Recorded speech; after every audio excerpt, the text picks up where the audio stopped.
আসসালামু আলাইকুম। আজকের ভিডিওতে আমরা দেখাবো কিভাবে শ্যাওলা, কচুরিপানা আর টোপায় ভরা একটা পুকুর ধীরে ধীরে পরিষ্কার করে নতুন করে মাছ ছাড়ার জন্য প্রস্তুত করা যায়।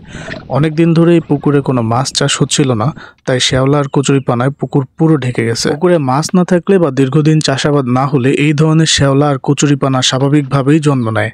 এতে পানির অক্সিজেন কমে যায় এবং পানি নষ্ট হয়ে যায়। তাই প্রথম ধাপ হচ্ছে পুকুরের উপরের স্তরে জমে থাকা কচুরিপানা ও শ্যাওলা পরিষ্কার করা। প্রথমেই আমরা বাঁশের লম্বা কাঁচি দিয়ে কচুরিপানা টেনে আনছি। এভাবে ধীরে ধীরে একপাশে জমিয়ে ফেলা হচ্ছে। কচুরিপানা সরাতে সময় লাগবে, কিন্তু যতটা সম্ভব বেশি তুলে ফেলা জরুরি, যাতে করে পানিতে আলো প্রবেশ করে এবং অক্সিজেন তৈরি হতে পারে। যেহেতু পুকুরের চারপাশে আমরা জাংলা দিয়ে রেখেছি, এটা আমাদের আঞ্চলিক ভাষায় বলা হয় যে এই জাংলা দিয়ে হচ্ছে আমরা লাউ, কদু ইত্যাদি ইত্যাদি চাষ করার জন্য জাংলা দিয়ে থাকি আর কি। কচুরিপানা শুধু পানি নষ্ট করে বিষয়টা এমন না, অনেক পোকামাকড়, সাপ, এমনকি শামুকের আড্ডাখানা হয়ে যায়। তাই এগুলো পরিষ্কার করলে পুকুর অনেকটা নিরাপদ হয়।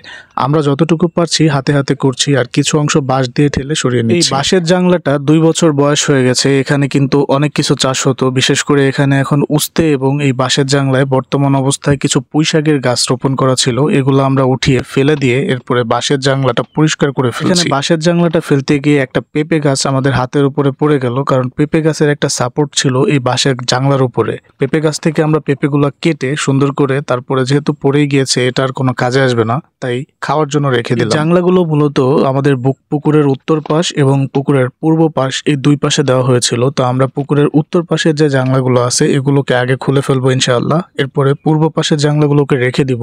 এই বছর ওইখানে কিছু লাগানোর চিন্তা ভাবনা আছে, এই জন্য। দেখতেই পাচ্ছেন এখানে আরো একটি পেঁপে গাছ, এবং এইরকম পেঁপে গাছ এই পুকুরের উত্তর পাশ দিয়ে আরো বেশ অনেকগুলো আছে। আমরা চাচ্ছিলাম যে পুকুরের পূর্ব পাশ এবং উত্তর পাশ, বিশেষ করে চারপাশটা পরিষ্কার করে সুন্দরভাবে এখানে আমরা পেঁপের চাষাবাদ করবো ইনশাআল্লাহ। পেঁপের চাষের সিদ্ধান্ত নিয়েছি এই কারণে, কারণ এটা হচ্ছে একদম অল্পের ভিতরে খুব সুন্দর একটা সবজি। উঠতে যদিও 3 মাসের মতো সময় লাগে, কিন্তু একবার গাছে ধরন শুরু হয়ে গেলে এটা প্রতি হাটে আমরা বিক্রি করতে পারবো। পাশাপাশি এর আর একটা ভালো গুণ আপনাদেরকে বলে দেই, এটা কিন্তু অল্পতেই অনেক ওজন হয়ে যায়। যেমন একটা পেঁপে 1 কেজি সাইজ হলে 10টা পেঁপে 10 কেজি। যদি আমার দাম কমও থাকে, 10 টাকা করেও যদি আমি বিক্রি করতে পারি, তাও কিন্তু অনেক। আসলে কৃষিকাজ করতে হলে যেহেতু আবার নতুন করে সবকিছু শুরু করছি, তাই এখানে 1 টাকারও হিসাব করতে হবে, এবং এই 1 টাকা আমার কাছে বর্তমানে অনেক কিছু। তাই প্রত্যেকটা ফেলনা জিনিসকে আমি কাজে লাগানোর চেষ্টা করছি। ওই পাশে কিছু কলা গাছ লাগানো ছিল আগে, যেগুলো কাঁচকলা, এবং আরো কিছু রম্বি কলা লাগানো ছিল। তো রম্বি কলা গাছগুলো কেটে কিছু কাঁচকলা গাছ রাখবো, আর ওই পাশ দিয়ে পেঁপে আর উস্তে লাগানো আছে।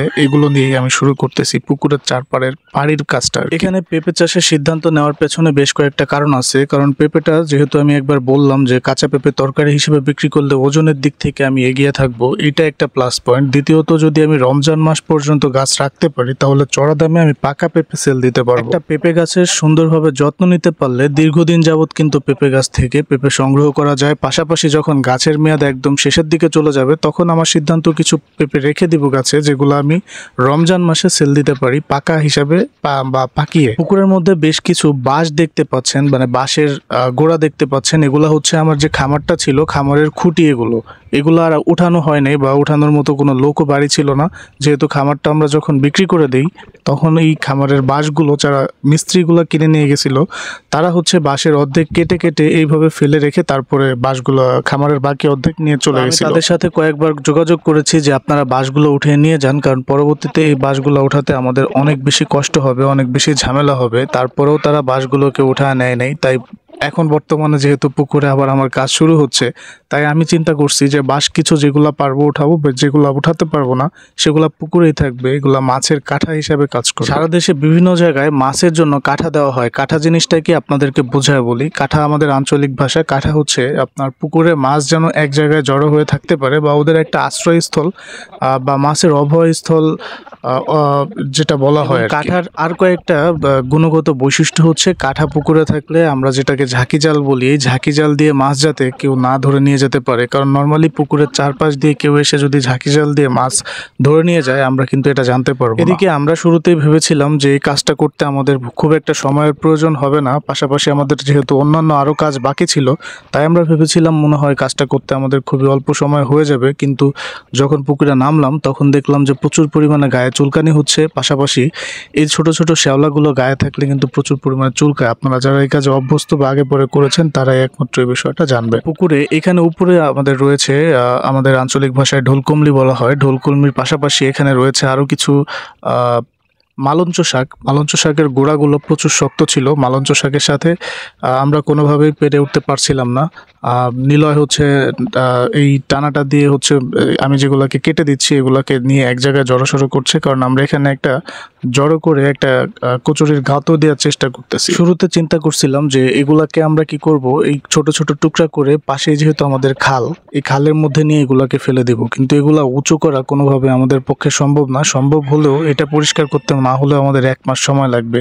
আর যেহেতু এখানে চুলকায় সেহেতু আমরা রেগুলার এখানে নামতে পারবো না। তাই নিলয়কে আমি বলছি যে তুমি হচ্ছে ওটা দিয়ে টানতে থাকবা আর আমি 4-5 সুন্দর করে কেটে দিব। তারপরে ছোট ছোট টুকরা করে আমরা এক জায়গায় জড়সড়ো করতে থাকবো, গাদি দিব। গাদি দেওয়ার পরে ওখান থেকে আমরা এই জিনিসটাকে পচাবো। যেহেতু আমরা উঁচু করে খালের মধ্যে নিয়ে ফেলানোর মতো অপশন নাই, তাই এটাকে আমরা এখানে পচিয়ে শীতকালীন সবজি চাষ করার একটা সিদ্ধান্ত নিয়েছি। আপনারা নিলয়কে কম বেশি অনেকেই হয়তোবা চিনে থাকবেন, কারণ ও আমার খামারের কাজে অনেক বেশি হেল্প করেছিল যখন খামার ছিল। অবশেষে নিলয় দেখেন একটা বাঁশ ওঠাতে সক্ষম হয়ে গেছে, কিন্তু আরও অনেক বাঁশ রয়ে গেছে, দেখি ওগুলো আর উঠাবো না। এখানে নিলয়ের বিষয়টা বলি। নিলয় আমার খামারের কাজে অনেক বেশি হেল্প করতো, পাশাপাশি এখন বর্তমানে যেহেতু খামার নাই তারপরেও আমার প্রত্যেকটা কাজে খুব বেশি হেল্প করে।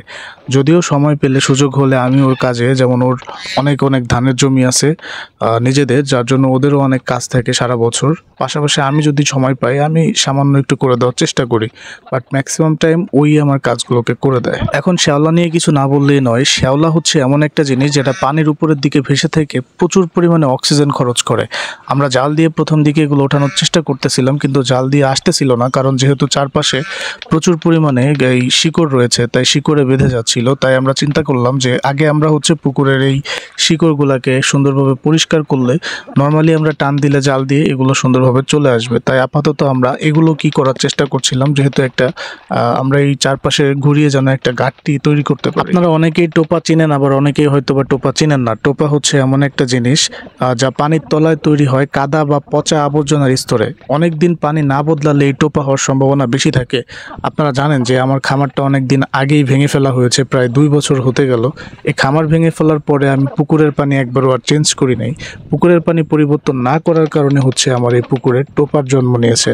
তো সম্পূর্ণভাবে টোপা আমি এই মুহূর্তে নির্মূল করতে পারবো না, কারণ টোপা হচ্ছে ডুবিয়ে ডুবিয়ে এখন উঠানো সম্ভব না। সেই ক্ষেত্রে আমরা সিদ্ধান্ত নিয়েছি যে বর্ষার পানি এখন চারপাশে, বর্ষার পানিটা কমলে আমরা যখন পুকুরের পানি কমে যাবে তখন আমরা টোপা ওঠানোর সিদ্ধান্ত নিয়েছি। আপাতত এই মুহূর্তে সিদ্ধান্ত নিয়েছি যেহেতু আমরা টোপা ওঠাতে পারছি না, পুরো পুকুরটাকে পরিষ্কার করার পরে আমরা সামান্য চুন মেরে দিব। চুন যদি দেওয়া হয় তাহলে পুকুরের পানিটা আবার গুণগত মান কিছুটা হলেও ফেরত আসা সম্ভব, কারণ এই মুহূর্তে কিন্তু আমাদের পুকুরের চারপাশে প্রচুর পরিমাণে পানি, যে কোনো সময় পুকুর ডুবেও যেতে পারে। চারপাশে আমরা জাল দিয়ে আটকে দিয়েছি, তারপরও এই জালের উপরে ভরসা পাচ্ছি না, হয়তো বা নতুন করে আমাদের আবারও জাল দিতে হবে। তাই বাইরের পানি ঢোকার আগে আমাদের এই জিনিসটা পরিষ্কার করে এখানে আমাদের কিছু পরিমাণ চুন ব্যবহার করতেই হবে। আপনাদেরকে আরেকটা কথা বলি, পুকুরের মধ্যে আমি কিছু শাপলা এবং কিছু পদ্ম ফুল ছেড়েছিলাম, যেগুলো প্রতি বছর জন্মাতো। যখন আমার খামার ছিল তখনের কথা বলছি, প্রতি বছর এই শাপলা আর পদ্ম ফুলগুলো জন্মাতো। এই ঘাস আর কচুরিপানার জন্য আমাদের পুকুরে এখন সেগুলোও হচ্ছে না। শাপলা ছেড়ে দেওয়ার, শাপলার যে মুথা, পানি শাপলার বিলের পানি কমে যাওয়ার পরে এই শাপলার মুথাগুলোকে পাওয়া যায়, এগুলো এনে পুকুরে ছেড়ে দিলেই এনাফ। এর থেকেই আপনার পুকুরে শাপলা জন্মাবে। কিন্তু শাপলার একটা বৈশিষ্ট্য হচ্ছে এরা পুরো পুকুর দখল করে রাখে না এবং প্রচুর পরিমাণে হয় না, যেখানে থাকবে শুধু ওখানেই হবে প্রতি বছর। এখন আমরা পুকুরে কিছু মাছ ছাড়ার পরিকল্পনা করছি। পুকুরে আগেরই কিছু পুরাতন মাছ ছিল, যেগুলো হচ্ছে সরপুঁটি, নলা, তারপরে কিছু কাতলা ছিল। এই জাতীয় কিছু মাছ থাকার সম্ভাবনা আছে। পাশাপাশি আমি এই পুকুরটা সুন্দরভাবে পরিষ্কার করার পরে কিছু গ্লাস কাপ মাছ এবং আরও কিছু সরপুঁটি, কাতলা এই টাইপের কিছু মাছ, পাশাপাশি দোকান চালু হওয়ার পরে আমি চাচ্ছি আবারও কিছু পাঙ্গাস মাছ এখানে আবার ছাড়তে। যেহেতু খামার আমি হুটহাট করে এখনই উঠাচ্ছি না, খামার উঠাতে হয়তো আমার কিছুদিন লেট হতে পারে, তাই আপাতত আমি চাচ্ছি পুকুরে এই ধরনের কিছু মাছ চাষ করতে। আমরা এই মাছের পোনাগুলোকে ছাড়ার আগে অবশ্যই আমাদের পুকুরের পানি একবার পরীক্ষা করে নিব, যেখানে তাপমাত্রা আর অক্সিজেনের মান ঠিক আছে কিনা এই জিনিসটা আমাদের দেখে নেওয়াটা খুবই জরুরি। কারণ পানির ভেতরে পিএইচ এর মান যদি সঠিকভাবে না থাকে তাহলে অবশ্যই নতুন মাছ খুব একটা ভালো গ্রোথ করবে না। আমরা যারা সাধারণত পুকুরটায় মানে সামান্য কিছু মাছ ছেড়ে রাখি যে আমাদের নিজেদের খাওয়ার খরচটা উঠে যাবে, এই জাতীয় চিন্তা করে তারা কিন্তু কখনো এইভাবে চিন্তা করি না যে আমরা পানিটা একবার পরীক্ষা করে নিই বা আমরা কি করতে পারি না করতে পারি পুকুরের গুণগত মান ঠিক রাখার জন্য।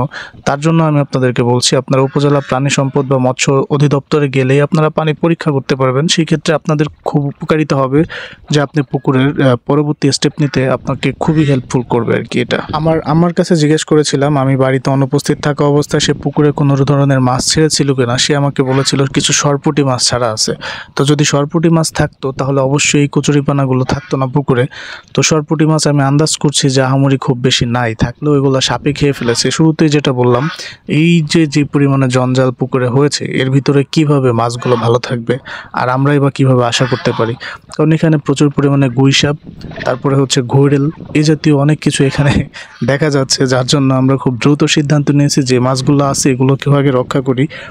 তারপরে হচ্ছে আমরা এখানে কিছু এই শ্যাওলাগুলা যদি আমাদের এখানে যদি গ্লাস কাপ ছাড়া থাকতো, অবশ্যই এই শ্যাওলাগুলা অবশ্যই গ্লাস কাপে খেয়ে ফেলতো, আমাদের পুকুরটা এভাবে ভরে যেত না।